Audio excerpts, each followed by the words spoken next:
திருச்சிற்றம்பலம்.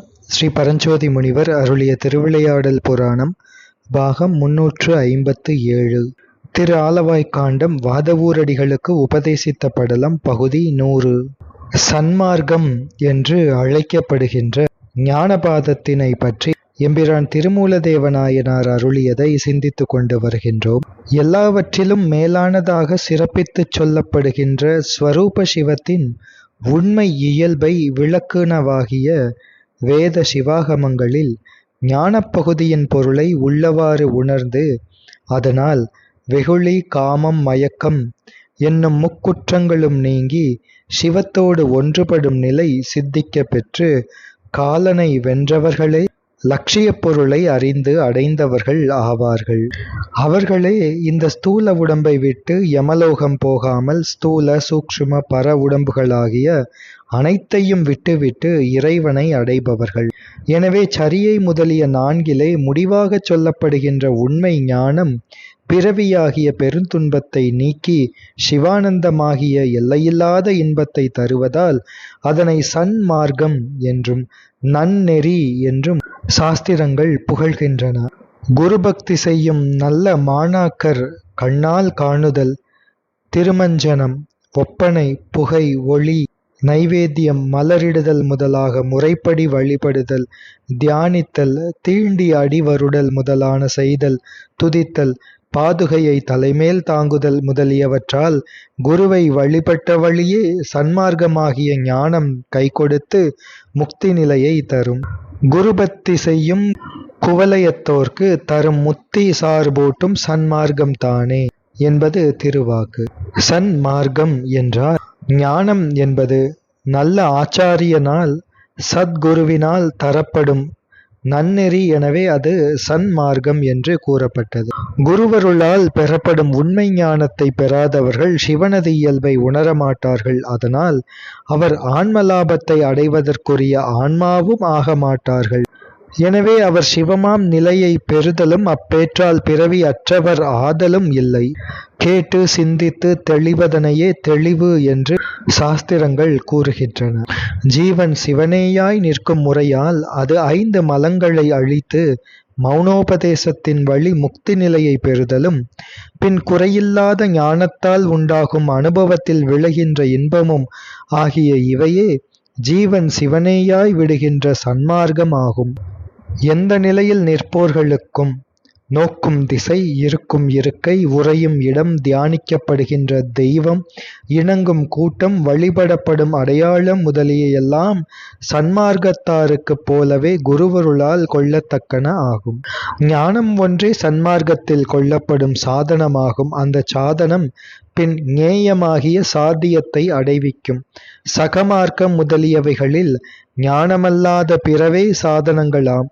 பிற மார்க்கங்களை கடந்து சன்மார்க்கத்தில் நிற்பவர்கள் அதில் துரியத்தை கடந்தபோது விரும்புகின்ற சன்மார்க்கம் ஜீவன் சிவமாம் தன்மையாகிய சன்மார்க்கமே ஆகும். சன்மார்க்கம் கைவரப்பெறும் தகுதியை அடைய விரும்பும் அரிய மாணாக்கர்க்கு அதற்கு முன்னே மற்றைய சரியை, கிரியை, யோகம் முதலிய 3ம் முற்றுப்பெற வேண்டும். அதுவே முறைமையாகும். வீட்டையும் அடையும் நெறி என்பது தன்னை சிவனுக்கு உரிய பொருளாக உரிமைப்படுத்தி அறிதலே ஆகின்றது. இதுதான் ஆசிரியர் தம் மாணாக்கருக்கு அறிவுறுத்தத்தக்க நெறி என்று உண்மை வேதம் தனது முடிவாக கூறுகின்றது.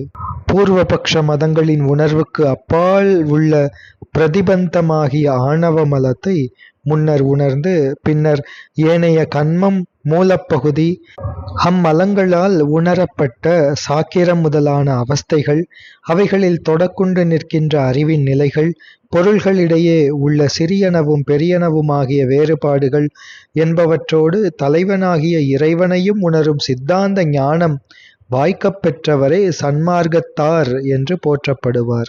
பசு பாசம் நீக்கி பதியுடன் கூட்டி கசியாத நெஞ்சம் கசியவித்து ஒசியாத உண்மை சொரூப உதயத்துள் உற்ற அசைவானது இல்லாமை ஆன சன்மார்க்கமே.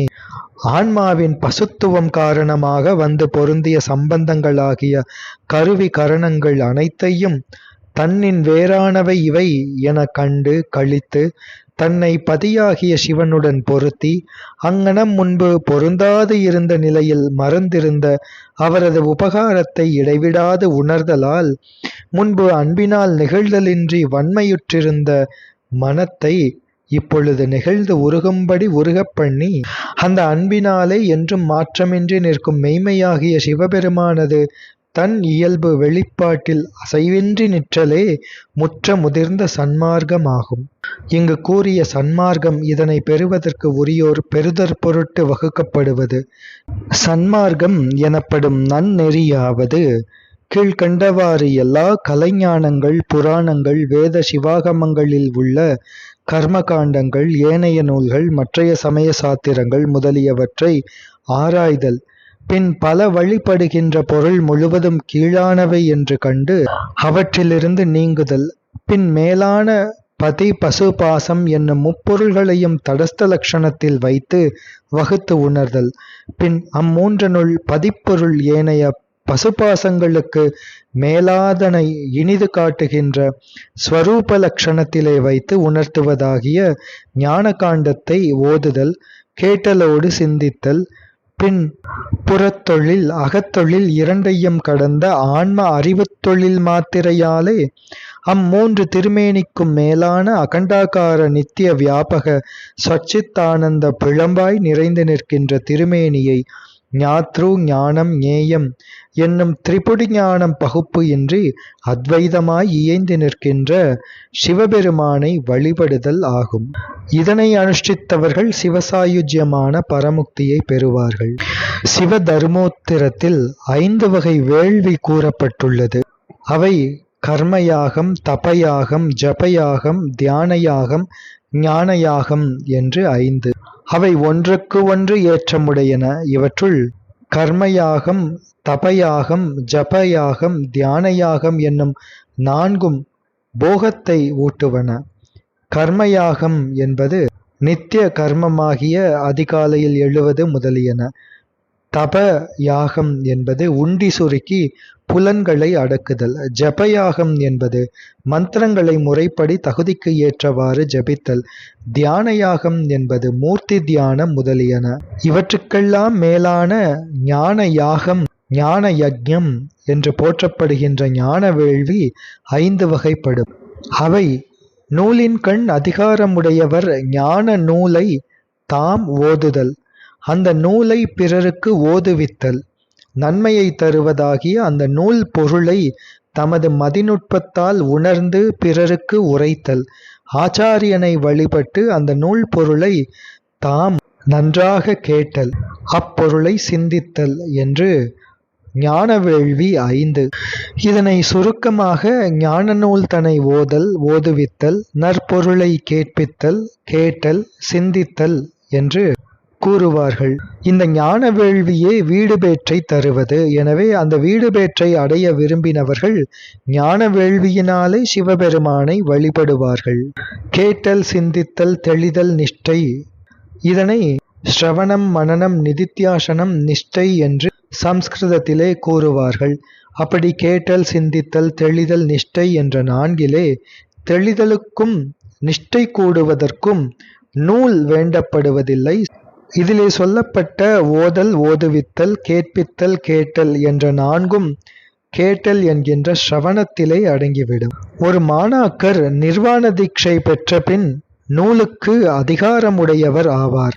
அது தீட்சையினால் அத்வசுத்தி பண்ணப்பட்டு ஓதல், ஓதுவித்தல் என்று கூறுவதனால் பெறப்படும். அவ்வாறு அதிகாரமுடையவர் ஆசிரியரை வழிபட்டு கேட்டல் என்பதனை செய்யலாம், தாமே ஓதலாம், ஓதுவிக்கவும் உரிமை பெறுகின்றார்.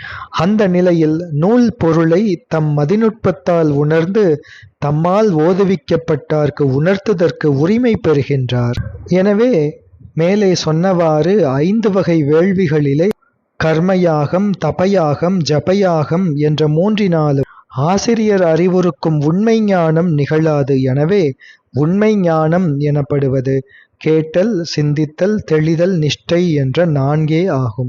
இவ்வாறு ஞானாசிரியரிடம் கேட்டலும், கேட்டதன் பின் அதனை சிந்தித்தலும், சிந்தித்ததனை பின்னர் தெளிதலும், தெளிந்த பின்னர் தெளிந்தவாறே நிஷ்டை கூடினவர்கள் வீடு என்கின்ற முக்தியை அடைவார்கள். தானங்கள் கொடுத்தல், யாகங்கள் செய்தல், புண்ணிய தீர்த்தங்கள் ஆடுதல், பிரம்மச்சரியம் முதலிய ஆசிரமங்களிலே தத்தமது நிலைகளில் தவறாது நிற்றல், உண்டி சுருக்குதல் முதலிய தவங்கள் செய்தல், பிராயச்சித்தங்கள் செய்தல், விரதங்கள் காத்தல், பிராணவாயுவை அடக்குவதாகிய கர்மயோகம் செய்தல் ஆகிய இவையெல்லாம் பசு புண்ணியங்கள் ஆகும். இந்த கர்மயோகங்களை அனுஷ்டித்தவர்கள் இன்பமே மிகுந்திருக்கும் ஸ்வர்கலோகத்தினை பொருந்தி அங்கு போகங்களை அனுபவித்து விரைவில் மீளுவார்கள். இவ்வாறு மேலே மேலே போயும் மீளுவதற்கு ஏதுவாகிய அந்த பசு புண்ணியம் அது மறுபடியும் பிறவிக்கு காரணமாக அமையும். ஆனால் சிவபுண்ணியங்கள், முதல்வன் விதித்த சிவபுண்ணியங்கள், அவை சரியை கிரியை யோகங்கள் என்ற இந்த சிவபுண்ணியங்களை உண்மையாக விதி வழி இறைவனின் திருவடியிலே அன்பு ஒன்று மட்டுமே கொண்டு அனுஷ்டித்து வருபவர்கள், அவர்கள் உண்மை ஞானத்தை பொருந்தாமல் இருந்தாலும் கூட ஓதுதல் முதலியவற்றில் ஈடுபடுபவர்களைப் போல தத்தமருக்குரிய சாலோகாதி பதமுக்திகளில் நெடுங்காலம் தங்கி போகம் அனுபவிப்பார்கள். பிரபஞ்சமெல்லாம் சம்ஹாரப்படும் போது பக்குவக் குறைவு ஆனால் முதல்வன் முன்னின்று அருளமாட்டார். அந்த நிலையில் மீண்டும் சிருஷ்டியின் போது பிறவியை அடைந்து எவ்வாற்றாலும் குருவருளினால் ஞான நெறிக்கு வந்து அதனை அனுஷ்டித்து வீடு அடைவார்கள். பதமுக்திகளில் இருப்பவர்களும் கூட பக்குவ முதிர்ச்சி அடைந்தார்கள் என்றால் முதல்வனால் அருளப்பட்டு திருவடியில் கலப்பார்கள். எனவே சாலோகம் முதலிய பதமுக்தி பெற்றவர்கள் அம்முக்தி நிலையிலேயே பக்குவ குறைவு உடையவர்கள், பக்குவ முதிர்ச்சி உடையவர்கள் என்று இருவகைப்படுவார்கள். பக்குவ குறைவு உடையோருக்கு இறைவன் அங்கே குருமூர்த்தியாக அருளமாட்டார். எனவே அவர்கள் மீண்டும் இந்த உலகில் பிறவி எடுத்து குருவருளால் ஞான நெறியை தலைப்பட்டு முக்தி எய்துவார்கள். அவ்வாறின்றி பதமுக்தி நிலையிலேயே பக்குவ முதிர்ச்சியை அடைந்தவர்களுக்கு இறைவன் அங்கேயே குருவாகி அனுக்கிரகம் செய்து வீடு பேறு அடையச் செய்வார். எனவே எப்படியானாலும் சரி ஞான நெறிக்கு வந்துதான் முக்தி எய்துவார்கள் என்பது பெறப்படுகின்றது.